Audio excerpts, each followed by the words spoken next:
Kerja kamu.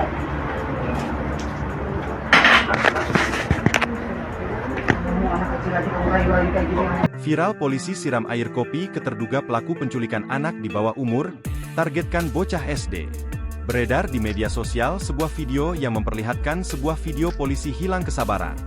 Dalam video tersebut, polisi berhasil menangkap pria yang diduga merupakan terduga penculikan anak. Peristiwa tersebut terjadi di Serang, Provinsi Banten. Dalam video yang beredar di media sosial X, terlihat beberapa polisi tampak sedang menginterogasi terduga penculikan anak di bawah umur. Polisi awalnya menanyakan nama pelaku. Namun belum sempat dijawab, polisi langsung menyiramkan kopi ke wajah pelaku. Pria tersebut hanya bisa tertunduk setelah disiram.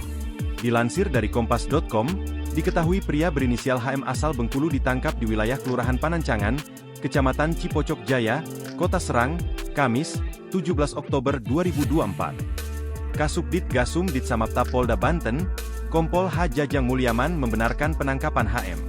Dugaan percobaan penculikan ini bermula saat korban hendak berangkat sekolah pada Kamis pagi. Kala itu, HM bertemu korban untuk mengajak siswi kelas 5 SD main ke kamar kos terduga pelaku.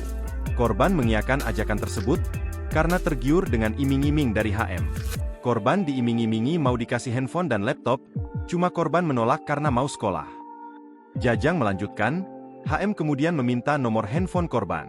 Selama jam pembelajaran berlangsung, HM dan korban menjalin komunikasi lewat aplikasi bertukar pesan.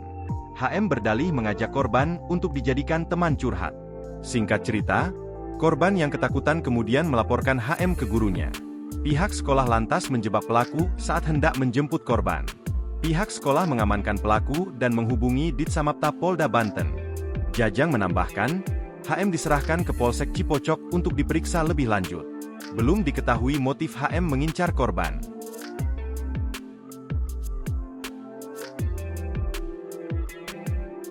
Download Tribun X sekarang, menghadirkan lokal menjadi Indonesia.